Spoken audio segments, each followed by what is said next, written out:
Fue elegante, apasionada y eterna. Flor Silvestre, la voz que hizo vibrar a México entero, la musa que convirtió cada canción en una plegaria y cada silencio en poesía. Durante décadas compartió escenario, películas y sueños con el gran Antonio Aguilar, el charro que representaba el alma misma del país. Juntos formaron una dinastía, un imperio musical y familiar que parecía indestructible. Pero detrás de los aplausos, las giras y los retratos de felicidad, había una verdad que Flor jamás se atrevió a decir, hasta el final.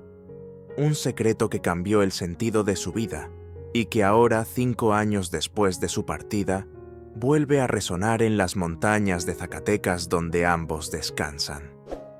Quédate con nosotros, porque lo que Flor Silvestre confesó antes de morir revela que el amor más grande de su vida fue también su mayor silencio.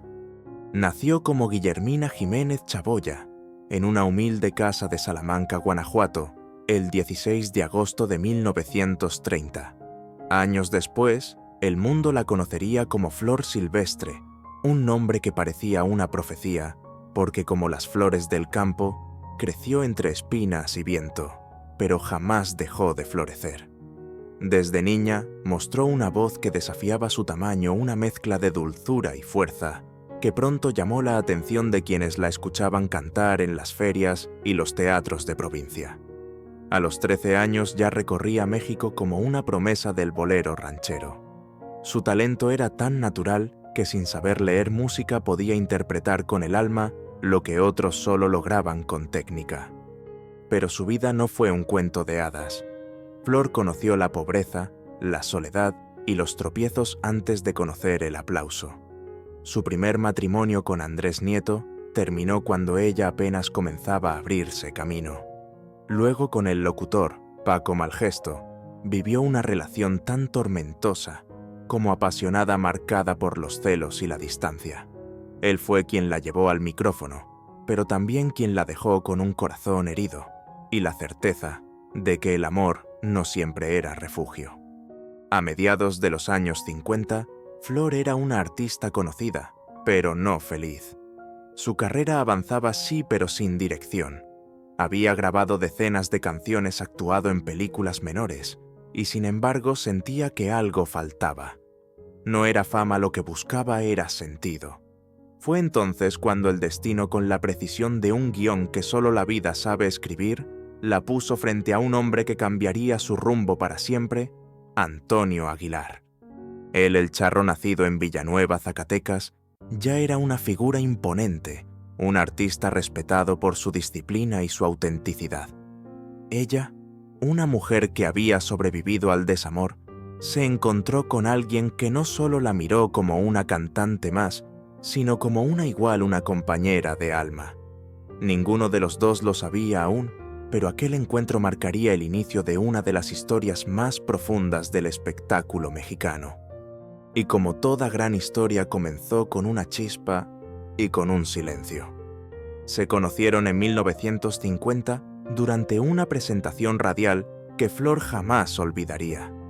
Antonio Aguilar había sido invitado como estrella principal y Flor, aún en ascenso, debía abrir el programa. No hubo palabras largas, solo una mirada sostenida y un saludo que duró un segundo más de lo habitual. Años después, ella misma diría que en ese instante no vio a un hombre, sino a su destino.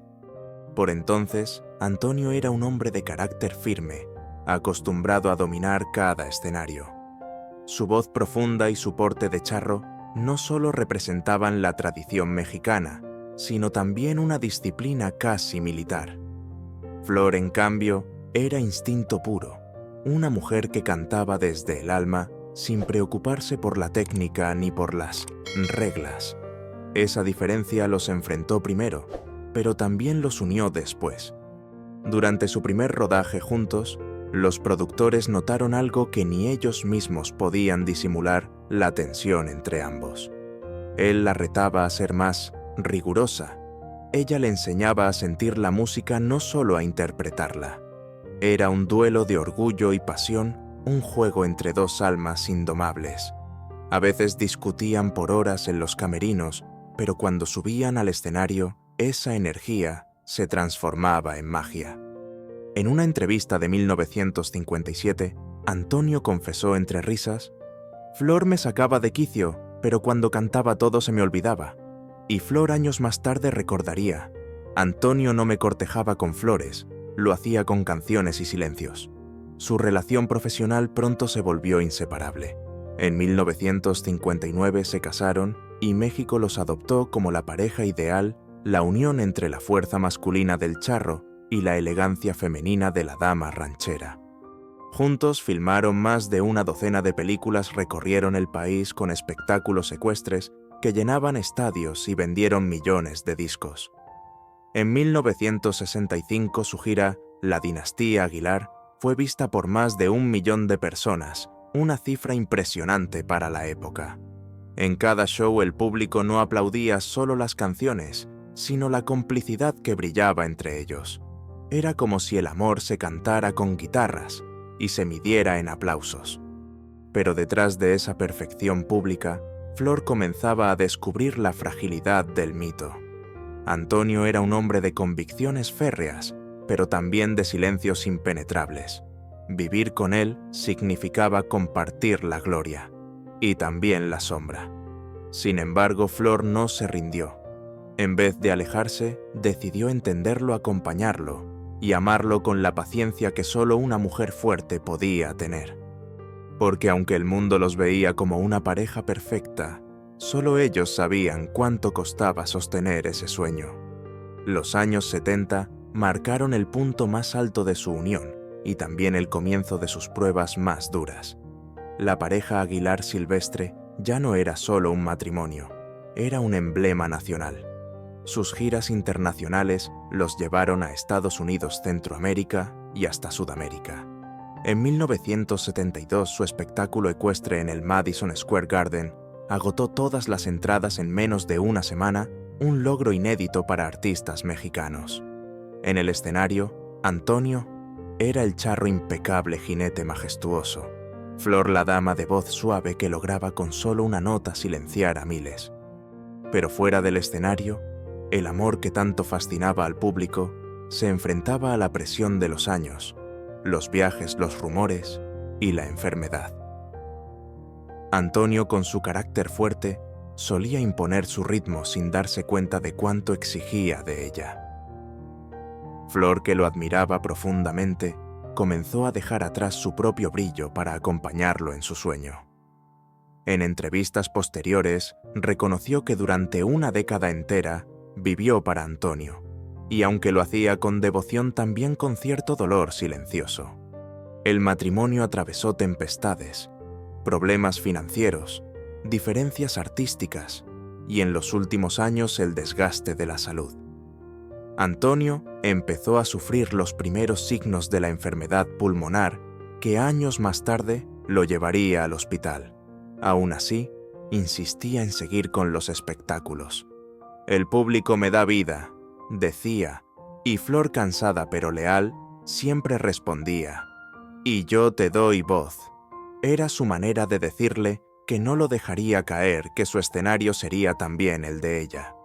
En una ocasión, durante una presentación en Monterrey en 1985, Antonio perdió la respiración en plena canción. Flor, sin dudarlo, se acercó, lo tomó del brazo y comenzó a cantar por él. El público creyó que era parte del acto, pero los músicos sabían la verdad. Ella estaba sosteniendo la vida del hombre que amaba con su voz. Aquella noche, al bajar del escenario, él le dijo en voz baja: «Si algún día me voy primero, prométeme que seguirás cantando».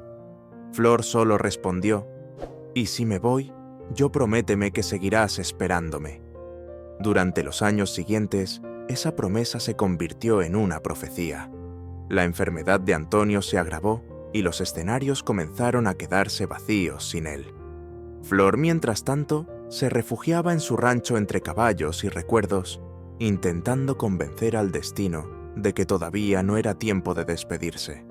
Pero el destino no escucha ruegos.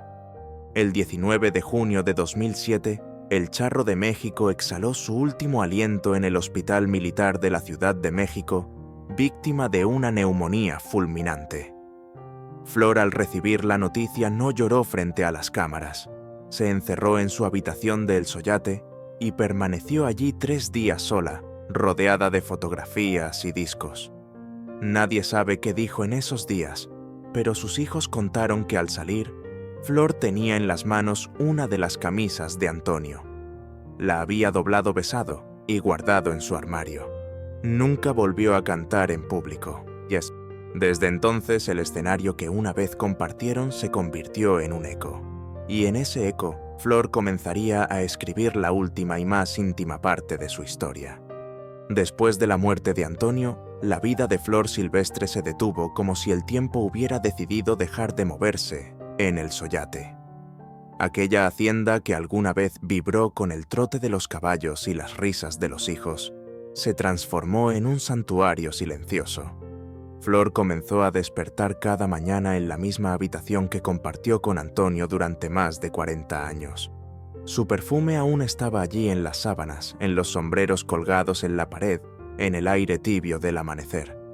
Durante los primeros meses evitaba mirar las fotografías, pero con el paso del tiempo, esas imágenes se convirtieron en su única compañía. Antonio me enseñó a no temerle al silencio, dijo una vez a un periodista que logró entrevistarla brevemente en 2009.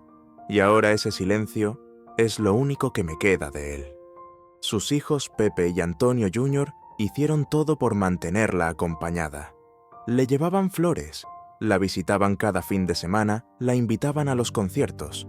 Pero ella ya no quería reflectores. Rechazó ofertas de homenajes, grabaciones y programas de televisión. Decía que no necesitaba volver a cantar porque su voz estaba cansada de tanto recordar. Sin embargo, cada tarde cuando el sol se hundía tras las colinas de Zacatecas, Flor tomaba su guitarra y tocaba las primeras notas de Cielo Rojo, la canción que alguna vez interpretaron juntos. A veces hablaba sola, otras hablaba con él. «Ves mi vida, siguen viniendo a verte, nadie se olvida de ti».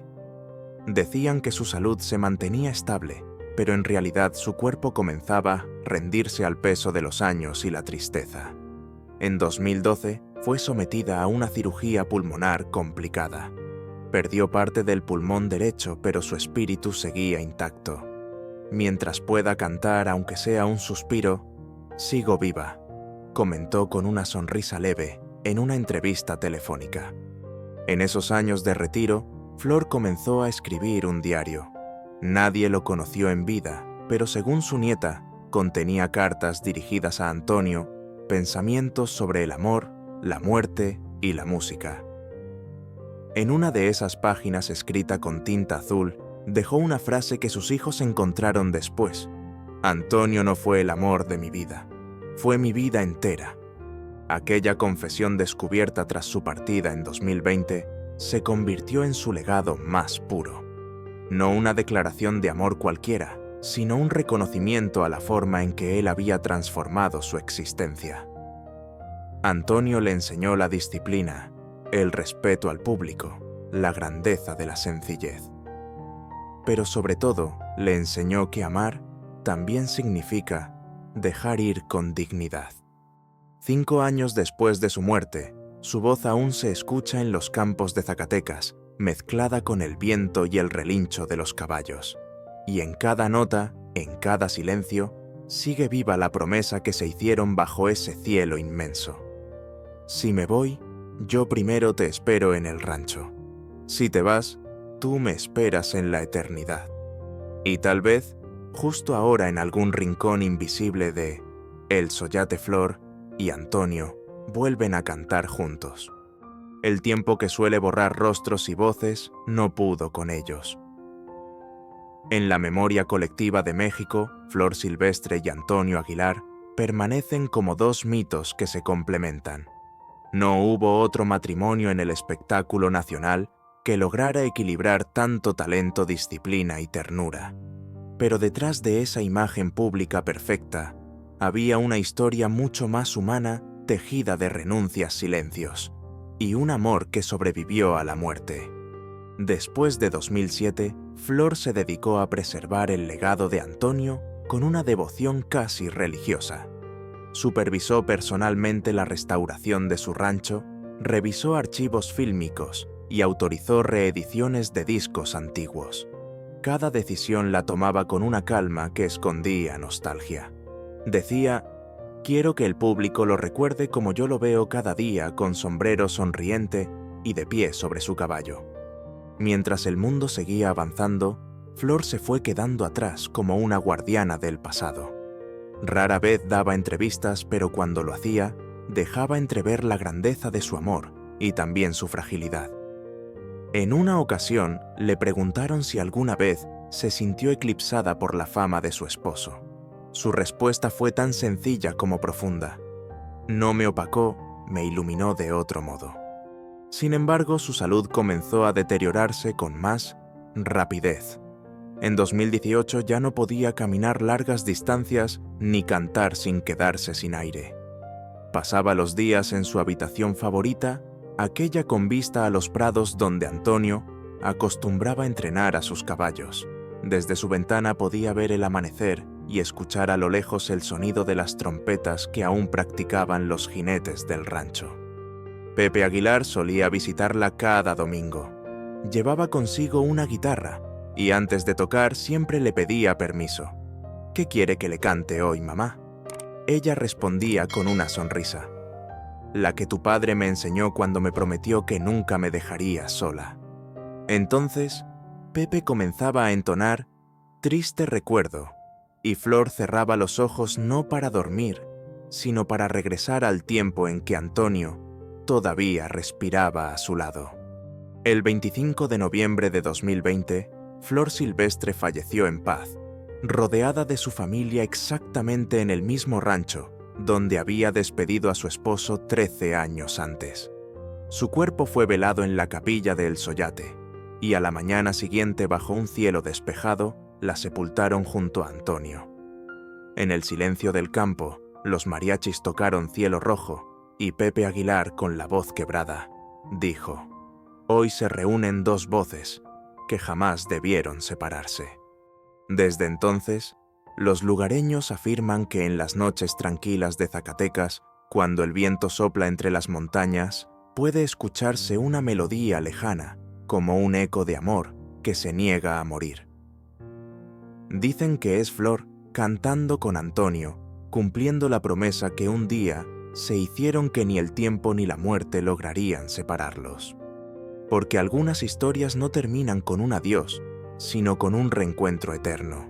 Y en ese rincón del cielo mexicano donde los caballos aún galopan y las guitarras nunca callan, Flor y Antonio siguen bailando como si el último aplauso todavía estuviera por llegar. Desde su partida, El Sollate se convirtió en un lugar de peregrinaje silencioso, no solo para los fanáticos de la música ranchera, sino para quienes buscaban entender qué hace que dos almas sigan unidas más allá de la muerte. Los visitantes dejan flores, fotografías, cartas y pequeños pañuelos con versos de las canciones que inmortalizaron a Flor y Antonio. Nadie necesita guía, basta seguir el sonido del viento que atraviesa los campos, porque parece llevar en su eco una melodía conocida, una promesa eterna. El rancho, ahora administrado por Pepe Aguilar, permanece casi igual que en los días en que sus padres cabalgaban juntos. En el establo aún cuelgan las monturas con las iniciales AA y FS, desgastadas por el tiempo, pero intactas en significado. En el comedor, las sillas siguen dispuestas una frente a la otra, como si aún esperaran que esa conversación pendiente entre marido y mujer continúe en cualquier momento. Flor había dejado instrucciones precisas: nada debía moverse de su lugar. «Aquí todo debe oler a él», escribió una vez en una nota guardada entre las páginas de su Biblia. Pepe confesaría después que la última noche de su madre fue serena. Le pidió que le pusiera una de las grabaciones antiguas de su padre, cantando «Al pie de tu reja». La escuchó completa, sin lágrimas, sin palabras, solo con una leve sonrisa. Minutos después se quedó dormida. Fue en cierto modo un último concierto privado entre dos corazones que nunca dejaron de acompasarse. Hoy, cada aniversario de su muerte, las luces del rancho se encienden al caer la tarde. Los trabajadores dejan el portón abierto y los mariachis se reúnen junto a la capilla familiar. Nadie da discursos, nadie hace alardes, simplemente tocan y el sonido de las trompetas se mezcla con el canto de los grillos y el murmullo del viento. Dicen que en ese momento, una brisa cálida recorre los pasillos de la casa y hace tintinear los retratos en la pared como si alguien los acariciara desde otra dimensión. El legado de Flor y Antonio no fue solo artístico, sino espiritual. Enseñaron que el éxito no se mide en aplausos, sino en la huella que se deja en quienes te amaron. Que la fama pasa, pero el amor verdadero permanece transformado en memoria. Su historia no fue perfecta, pero fue real, y por eso sigue conmoviendo a generaciones que nunca los vieron en vivo, pero sienten que aún los conocen. Porque hay amores que no necesitan eternidad, porque ya nacen eternos. Y entre los campos de Zacatecas, donde el polvo brilla con el sol del atardecer, todavía puede verse si uno mira con el corazón a un charro vestido de blanco y a una mujer de voz dorada caminando juntos hacia el horizonte. Dos sombras que no se apagan, dos voces que siguen cantando su última canción, aquella que ni el tiempo ni la muerte lograron silenciar. Esa canción invisible sigue flotando sobre México como si el viento aún recordara las notas que alguna vez nacieron de sus gargantas. Los que los conocieron dicen que el amor de Flor y Antonio no se medía en gestos públicos, sino en los detalles que nadie veía, en la manera en que él siempre afinaba el caballo de ella antes de un espectáculo o en cómo ella le dejaba la bufanda doblada cada noche junto a la cama, sin importar los desacuerdos del día. Era un amor hecho de costumbre, de lealtad silenciosa, de pequeñas batallas ganadas al olvido. Cuando la prensa hablaba de ellos como la pareja ideal, Flor se reía. Ideal no se decía, pero real sí. Lo discutíamos todo, pero también nos lo perdonábamos todo. Y en esa sinceridad radicaba su magia. Antonio, con su carácter recio, encontró en Flor una calma que no le ofrecía el mundo. Y Flor, con su sensibilidad inmensa, halló en él una fortaleza que la sostenía cuando el cansancio la vencía. Eran opuestos que no se contradecían, sino que se completaban. Esa complicidad trascendió el tiempo. Pepe Aguilar lo entendió mejor que nadie. No heredó solo una voz, sino una manera de mirar la vida. Mi madre me enseñó a cantar con el corazón, y mi padre a no rendirme, jamás declaró en una entrevista. En cada concierto suyo, cuando interpreta Triste Recuerdo o Mi destino fue quererte, hay un silencio reverente en el público, como si todos esperaran escuchar entre notas el eco de esas dos voces que ya pertenecen a la eternidad. En 2021, el gobierno de Zacatecas inauguró una exposición en honor a ambos. Flor y Antonio, un amor hecho canción. Entre fotografías inéditas, vestuarios y fragmentos de películas, el público podía escuchar una grabación restaurada, donde Flor decía con voz suave: «Si volviera a nacer, lo volvería a elegir, aunque supiera que me quedaría sola después». Esa frase simple y devastadora fue reproducida una y otra vez por los asistentes. Algunos salían con lágrimas, otros con una sonrisa. Todos entendían que no estaban ante una historia de tragedia, sino ante una de amor cumplido. Porque si algo dejó Flor Silvestre como herencia, fue esa certeza, que amar vale la pena, aunque duela, que la grandeza no está en resistir, sino en recordar con ternura. Y en cada rincón del rancho, el soyate donde descansan sus cuerpos y vive su memoria, parece escucharse su última lección, que la vida es efímera, pero el amor verdadero, cuando se canta con el alma, no termina nunca. Bajo el cielo de Zacatecas, cuando cae la noche y las estrellas parpadean sobre los llanos, hay quienes juran escuchar un susurro. No es viento, dicen es ella. Flor llamando a su charro. y él, allá donde esté, responde como siempre con una canción.